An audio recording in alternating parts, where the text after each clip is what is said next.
Have you heard about the new $3,000 rental car scam? Well, here's how to protect yourself from getting ripped off. And it's really important that you share this with your friends and family because it's happening everywhere.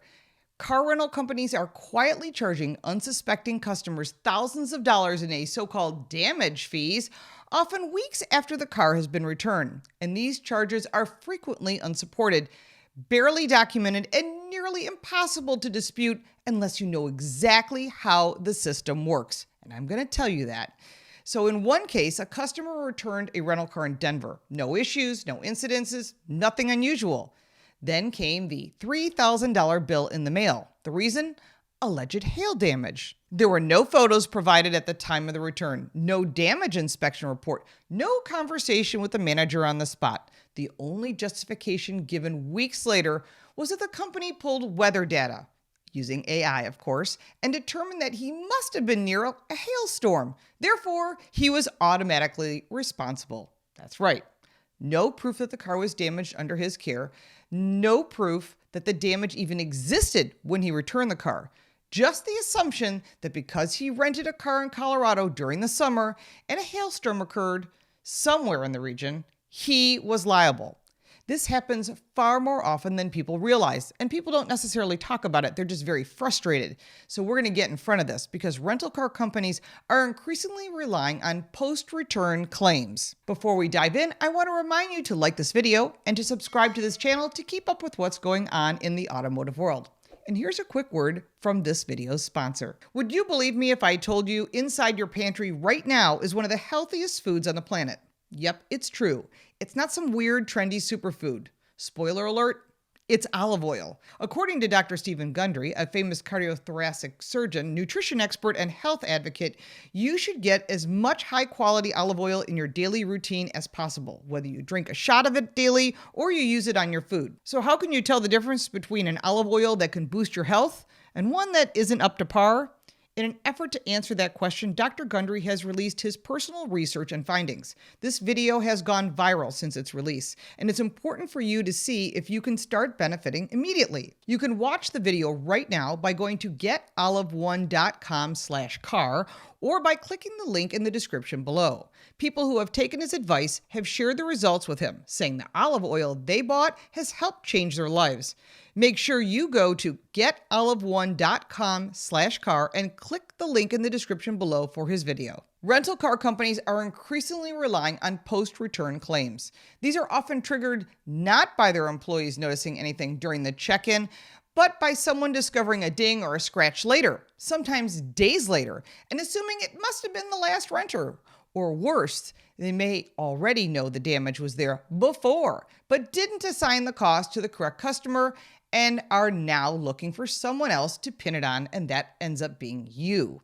Now, what makes this so dangerous is that the process overwhelmingly favors the rental car companies. The burden of proof is on you, and you're guilty until you can prove otherwise. Most renters have no idea what they agreed to when they signed the contract. Most don't take thorough pictures before driving off the lot, and by the time the bill shows up, it's too late. Now, let's be clear about what's really happening. The rental contract says you're responsible for any damage that occurs during the rental period, regardless of fault. It doesn't matter if a tree branch fell on a car while it was parked, or if a shopping cart scratches the side at a grocery store. Even acts of nature like hail and flood damage fall on your shoulders. If there's no photo record or inspection at the time of pickup or return, the company is free to decide when the damage happened, and guess who they choose every single time. In this Denver case, the customer did one thing right.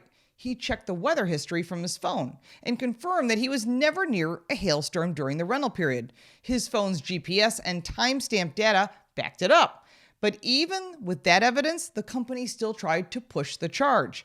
They claimed they use external hail and storm database to verify the damage. Again, using AI, which does not help us, it helps them. But the customer wasn't in the affected area, and there was no damage noted at the time of return, and there was no inspection records. Eventually, after escalating the matter and demanding documentation, the company finally backed down. And only then did they admit they were open to further conversation and dropping the claim. No apology, no acknowledgement of fault, just silence. This is not the exception. It's the model. This is a serious consumer issue, and it's getting worse. Post-return damage claims are now a revenue stream for some of these rental car operations, and many of them outsource these cases to a third-party claim company that are incentivized to collect regardless of the facts. So what can you really do in this case? You can start by protecting yourself before the rental even begins. That means taking a full photo documentation of the vehicle, front, back, sides, the roof, the hood, the bumpers, the wheels, undercarriage if you can, and the interior. Use your phone's camera. These photos carry location data and timestamps, and that is your legal defense. The roof and the hood are often where hail damage occurs, and ironically, those are the areas that most renters fail to photograph. You'll never see the top of a car unless you intentionally document it, and that's exactly where these companies rely on you ignoring the obvious. Not to them, but to you. When returning the car, do the same thing. Photograph it again, preferably at the return location, clearly showing its condition and the surroundings. And if there's no one available to do the return to walk around with you, which happens a lot, document everything yourself. And don't assume that handing the keys to someone means that you're in the clear, because you're not. Some companies inspect the return vehicle hours later or even days later after the fact so they can easily pin it on you. Now let's address the bigger question. Do you actually have any rights if a company decides to file a damage claim against you? The answer is yes, but you'll have to fight for them. And if you receive a damage claim, you will have the right to request documentation, and that includes photographs of the damage, time and date of the inspection, which is really important, a copy of the repair invoice, and a full record of the chain of custody. That means when was the damage noted, by whom, and how did they confirm it happened during your rental? Most people never ask for this, but when they do, it puts the company in a position where they must justify the claim, not just demand payment through some third party. And if they can't produce that documentation, or if what they provide is vague, missing timestamps, that's a huge red flag, and you have a case there. And you can dispute the charge directly with the company, and if they won't respond or negotiate, you can escalate it to the corporate office.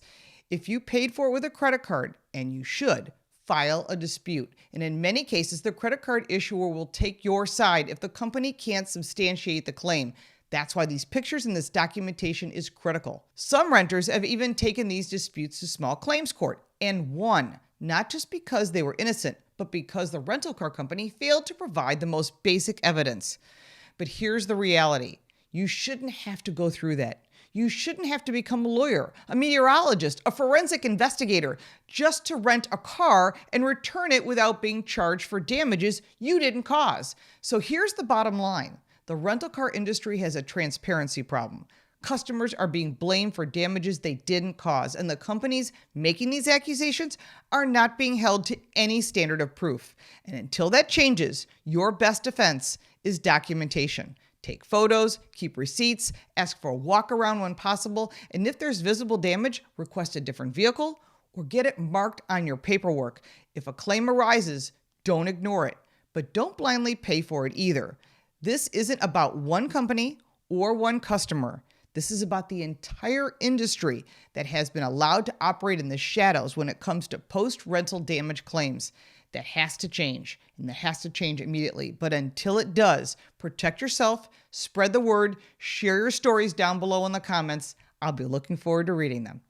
If you like this video, give it a like and subscribe for more videos like this, and check out our car review channel, Car Smarts. You can support me by buying me a cup of coffee, and if you want even more content, check out the links in the description. I'm Lauren Fix. Thank you so much for watching.